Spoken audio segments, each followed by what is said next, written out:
श्री हरिवंश राधे राधे। दोस्तों, पिछले वीडियो में मैंने आपको बताया कि घर पर रह करके हम किस तरीके से हमने अगर घर पर श्री जी की का श्री विग्रह विराजमान कर रखा है या छवि सेवा विराजमान है या नाम सेवा विराजमान है, तो किस तरीके से हम अपनी श्री जी का श्रृंगार कर सकते हैं। आज की वीडियो में आपको बताने वाला हूँ कि श्रृंगार के उपरांत आप श्री जी को क्या भोग लगा सकते हैं। तो इसके लिए आपको वीडियो शुरुआत से लेकर अंत तक देखना होगा। स्टेप बाय स्टेप मैं आपको सारी चीजें बताऊंगा, विस्तार से समझाने का प्रयास करूंगा। जानकारी आपको अच्छी लगे तो लाइक करिएगा, चैनल पर नए हैं सब्सक्राइब कर लीजिए, कमेंट में जय श्री राधे जरूर लिखिएगा।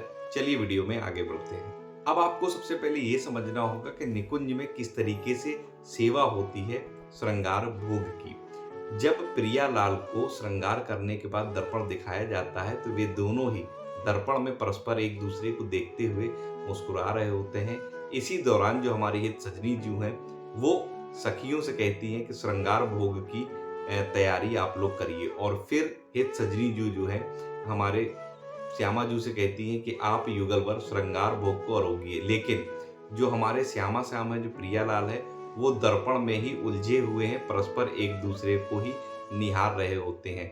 तो हित सजनी जू क्या करती हैं, वे फिर कहती हैं कि हे प्यारी जू, सखियां जो हैं बड़े प्रेम से भर करके सखियों ने आपके श्रृंगार भोग की तैयारी की है आपको सुख पहुंचाने के लिए, तो आप युगल वर जो है श्रृंगार भोग को आरोगिए।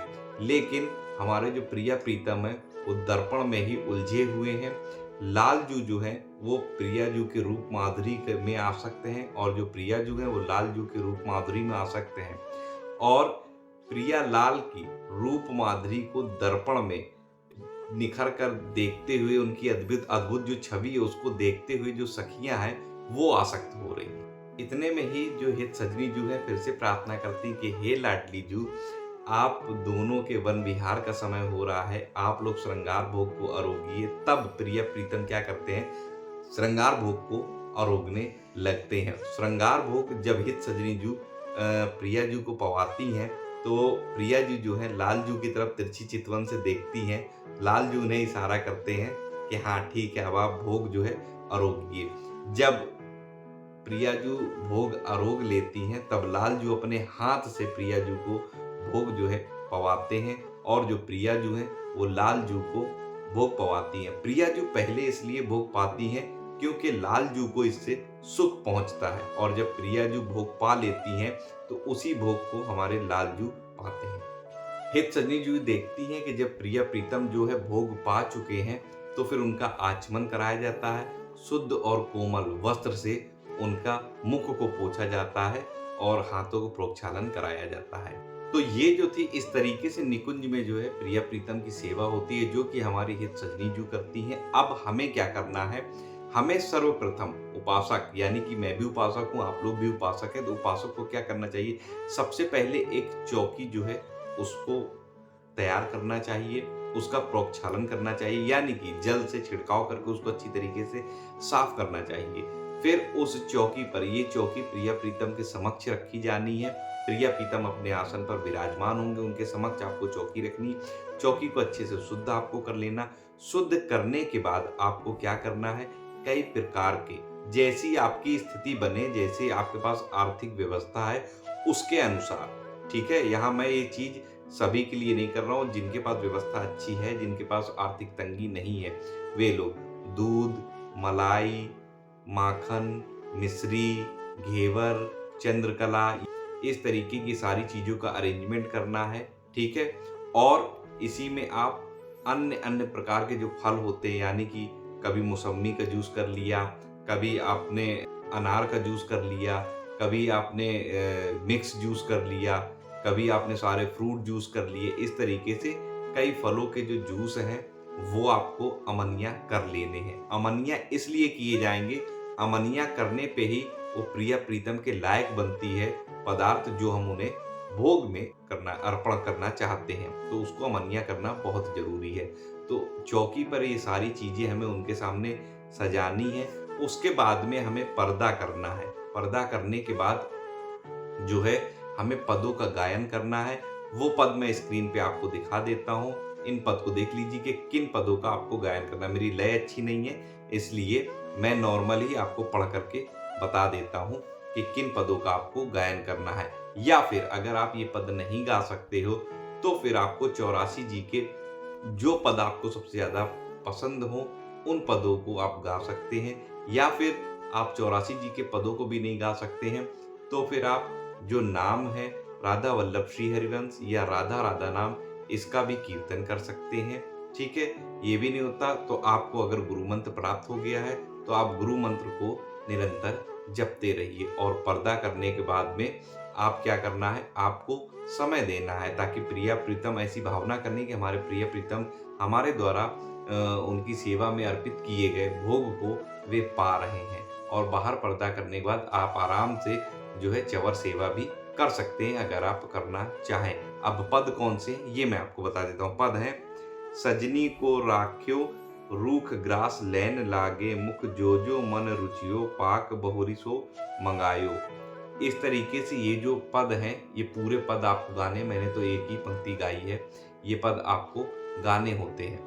अब जिस प्रकार हित सजनी जू ने प्रिया प्रीतम को भोग आरोगने के बाद में आचमन कराया था और सुंदर वस्त्र से उनके मुख को पोंछा था, ठीक उसी प्रकार उपासक को भी क्या करना है, प्रिया प्रीतम जब भोग पा लें, जब आप पर्दा हटा दें तो एक शुद्ध पात्र में आपको जल लेना है, उस जल से प्रिया प्रीतम का आचमन कराना है। कोमल सुंदर वस्त्र, स्वच्छ वस्त्र से आपको उनके मुख को, हाथ को पोंछना है। ठीक है, और जिस चौकी पर आपने भोग अर्पित किया था प्रिया प्रीतम के लिए, उस चौकी पर भी जल की छींटे दे करके उसको भी अच्छी तरीके से आपको साफ कर लेना है। तो कुछ इस तरीके से आपको जो है श्रृंगार के बाद में जब श्रृंगार हो जाए प्रिया प्रीतम का तो श्रृंगार भोग अर्पित करना है। अब इसमें मैं आपको बता देता हूँ, आप लोगों में से कई लोगों का ये सवाल होगा कि जितनी चीज़ें आप बता रहे हो इतनी चीज़ों का अरेंजमेंट हर किसी के पास नहीं हो पाता है। कई लोग नॉर्मल परिवार से होते हैं, कई लोगों की आर्थिक स्थिति नहीं सही होती, तो आप अपनी स्थिति के अनुसार, हमारे भगवान कहते हैं आप मुझे जल अर्पित कर दो सिर्फ, लेकिन भाव के साथ, प्रेम के साथ, मैं वो भी प्रेम से स्वीकार करता हूँ। आप मुझे फूल अर्पित कर दो, मैं उसको भी स्वीकार करता हूँ। आप मुझे पत्र अर्पित कर दो, मैं उसे भी स्वीकार करता हूँ। निर्भर करता है हमारे भाव के ऊपर। आपके पास जो व्यवस्था बने, बस इस चीज़ का आपको ध्यान रखना कि वो चीज़ शुद्ध और स्वच्छ होनी चाहिए। प्याज लहसुन का लेस मात्र भी नहीं होना चाहिए, बाहर की कोई चीज़ नहीं होनी चाहिए, आपके हाथों के द्वारा बनाई गई ही चीज़ हो। आप पंजीरी बना करके भी पवा सकते हैं, भाव आपका होना चाहिए हमारे जो प्रिया प्रीतम हो चिदानंदमय है, वो इन्हें इन सब वस्तुओं की जरूरत ही नहीं है, वो सिर्फ हमारे भाव को ही स्वीकार करते हैं, ये हमारे भाव को ही एक्सेप्ट करते हैं, ये हमें मान के चलना। तो आप हलवा बना सकते हैं, आपके पास थोड़े से दूध की व्यवस्था है, अगर 10 रुपए का आप दूध ले आए, बढ़िया सा दूध अधोटा आपने कर लिया, उसमें अच्छे से शुद्ध चावल को अच्छी तरीके से बीन करके थोड़ा सा 15-20 रुपए का मेवा मिश्री आप ले आए, वो सब डाल करके थोड़ी सी खीर आप तैयार कर सकते हैं। इस तरीके से भी आप मतलब कुल मिला के आपकी जैसी व्यवस्था हो उस व्यवस्था के अनुसार आप प्रिया प्रीतम को श्रृंगार भोग अर्पित कर सकते हैं। अगर आपके पास कुछ भी नहीं है तो आपको क्या करना है, शुद्ध जल ले लेना है, उसमें मिश्री डाल करके, ठीक है, थोड़ा सा कपूर, नाम मात्र का कपूर डाल करके शुद्ध जल आपको तैयार करके वो अर्पित कर देना है। कुल मिला के हमें करना क्या, हमें अपनी स्थिति के अनुसार, देखो भगवान है, भगवान सब कुछ जानते हैं, आपकी स्थिति क्या है, किस स्थिति में आप चल रहे हो, अपनी स्थिति के अनुसार। जैसे कि हमारे घर पे कोई मेहमान आता है तो हम उन्हें अच्छे से अच्छा खिलाने का प्रयास करते हैं। अगर हमारी संतान है तो हम उसे अच्छे से अच्छा साफ स्वच्छ खिलाने का प्रयास करते हैं। हमारे माता पिता होंगे तो हम उन्हें, अगर हम कमाने लायक हो गए तो हमें क्या लगता है, हम उन्हें अच्छे से अच्छे तरीके से उनकी सेवा कर सके।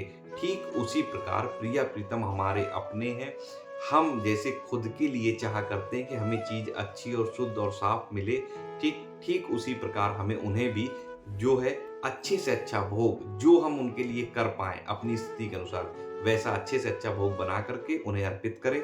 और जब भोग वे पा लें, आप उनका प्रोक्षालन करा दें, उनका आचमन करा चुके हों, फिर उसी भोग को आप प्रसादी वो बन जाएगी, क्योंकि प्रिया प्रीतम वो ग्रहण कर लेंगे, उस प्रसादी को आप पा सकते हैं।